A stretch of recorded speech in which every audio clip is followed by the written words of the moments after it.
Saudara, beralih ke informasi lain. Buku berjudul Perempuan Bernama Arjuna 3 yang ditulis oleh Remi Silado bernuansa pornografi beredar di Sekolah Menengah Pertama atau SMP Negeri 2 Sungai Raya Kabupaten Aceh Timur. Kepala Sekolah SMP Negeri 2 Sungai Raya, Syarifah Mastura mengakui bahwa buku tersebut memang benar ada di sekolahnya sejak 3 bulan lalu. Buku perempuan bernama Arjuna 3 tersebut memang ada di perpustakaan sekolah yang ia pimpin. Kejadian ini memang saat ini telah menjadi perhatian publik dan buku tersebut langsung diamankan oleh pihak perpustakaan pemerintah Kabupaten Aceh Timur.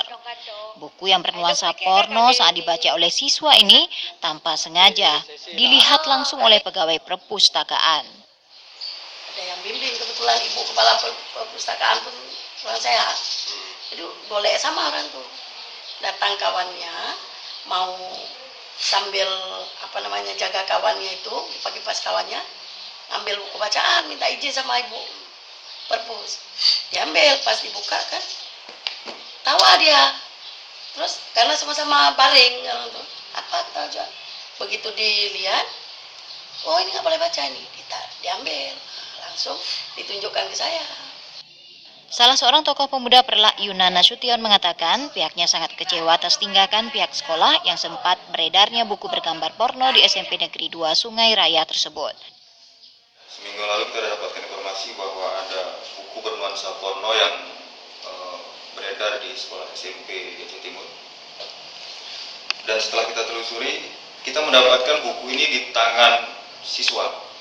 Orang tua dari siswa itu mengambil foto, kemudian dikirimkan ke kita. Dan setelah kita lihat gambarnya memang tidak layak untuk konsumsi. Kemudian kita ke sekolah, kita tanyakan, benar pihak sekolah mengetahui adanya peredaran buku ini di sekolah. Tapi sampai sejauh ini pihak sekolah belum mengambil tindakan apapun. Makanya kita langsung ke perpustakaan, kita tanyakan. Buku yang mendapat merusak moral generasi ini memang pihak dari perpustakaan juga tidak mengetahui. Padahal ini sejak 22 September lalu sudah masuk ke sekolah. Nah, jadi kita tidak bisa pastikan bahwa buku ini tidak dikonsumsi oleh siswa, sementara buku kita dapatkan dari siswa. Ini yang kita sayangkan. Jadi hari ini kita meminta pertanggungjawaban dari dinas perpustakaan Provinsi Aceh beserta pemerintahan Aceh harus mempertanggungjawabkan secara hukum. Menurutnya hal ini sangat mencoreng dunia pendidikan, apalagi bagi siswa SMP yang masih di bawah umur. Ia berharap pemerintah Aceh segera mengevaluasi buku bacaan tersebut dan segera menariknya karena dari gambar buku perempuan bernama Arjuna 3 tersebut terlihat sangat bertentangan dengan norma-norma kesusilaan. Dari Aceh Timur, Said Maulana, kontributor TVRI melaporkan.